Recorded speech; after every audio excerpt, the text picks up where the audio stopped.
I've had to take a break from playing BioShock Infinite recently because I've found it to be the most horrible game I've played in a long time. The shooting in the game is solid. Combat allows for great fun and inventiveness, coupling different vigors and opportunities to engage with the skyhook. The graphics are as friendly to lower-end systems as accommodating to more powerful computer hardware. The characterization and writing, while anachronistic, feel authentic. Elizabeth herself is richly expressive, and her facial animations are as much a step past Alex Vance as Ms. Vance was from everything else in its day. And this is the problem. It's under this veil of interaction and relatability that BioShock has managed to bring out such a level of disgust in me as a participant and player in the world. This is the first game I've played where racism has been presented with such casual authenticity, and it has revolted and horrified me. From conversations where parents chide their sons for kissing potato eaters and easily missed posters encouraging people to be on the lookout to preserve racial purity, to explicit recordings from Fink and Comstock espousing the need for the institution of racism. In the comfort of everyday life, it's trivially easy to ignore history, even my own. I joke to black friends about their nigga moments and laugh when they remind me how wet my back is.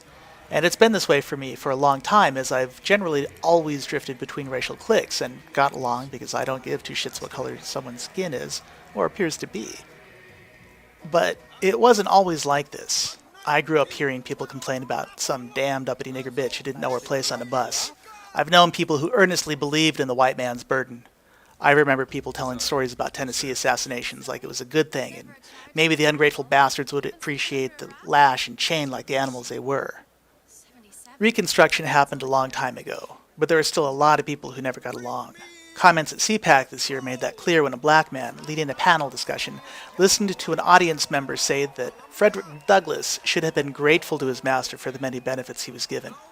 The black man, leading a discussion on how to move beyond racist agendas, said nothing to invalidate or repudiate the arguments, and was later saying that he parted with the man as friends. These memories of mine come up because of the number 77. Don't pick it up, you're chastised. But I do. And I am given a choice to make that it took me seconds to understand the import of. It would be 55 years before a loving decision would make the couple's union legal in Sodom, much less Colombia. You're given three choices with the number 77. I hesitated because I was in some disbelief that developers anticipated players would throw number 77 at the couple. Would you kindly? But whatever the narrative is in BioShock Infinite, this is the only game that has presented racism in such a human and believable way. There are laughable examples in GTA's Kill All the Haitians mission, or the killing of Africans in Resident Evil 5, a game that takes place in Africa. Fallout 3 has a more sincere attempt with the treatment of ghouls. Gob, Moriarty's bartender in Megaton, is the poster child here. But there's never a sense that anyone hates them for being them, perhaps as a result of Three Dogs' constant interruptions on the radio. Ghouls are people too. Mr. Moore. Moreover, the inclusion of slaves in BioShock Infinite is a departure from the first two games. Most obviously, there are no blacks in Rapture. The closest thing to a minority there is Atlas, and, spoiler alert, he wasn't even Irish. Other than Jack, the player in BioShock 1, there are no slaves in Rapture. The concepts of self-determination and choice are minor things that have little to no effect on the story or game, beyond a cutscene at the end. BioShock 2's choices were a bit more substantive in the reactions and behaviors of Eleanor. I have not yet finished BioShock Infinite. I've only had the opportunity to try to fix what I personally believe is an unjust situation.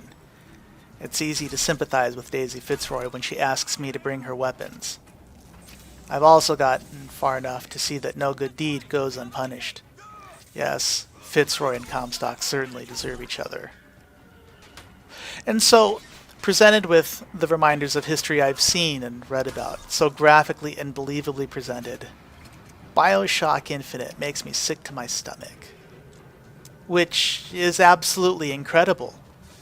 Which makes BioShock Infinite an utterly incredible game. And I love it for this. Thank you, Mr. Levine.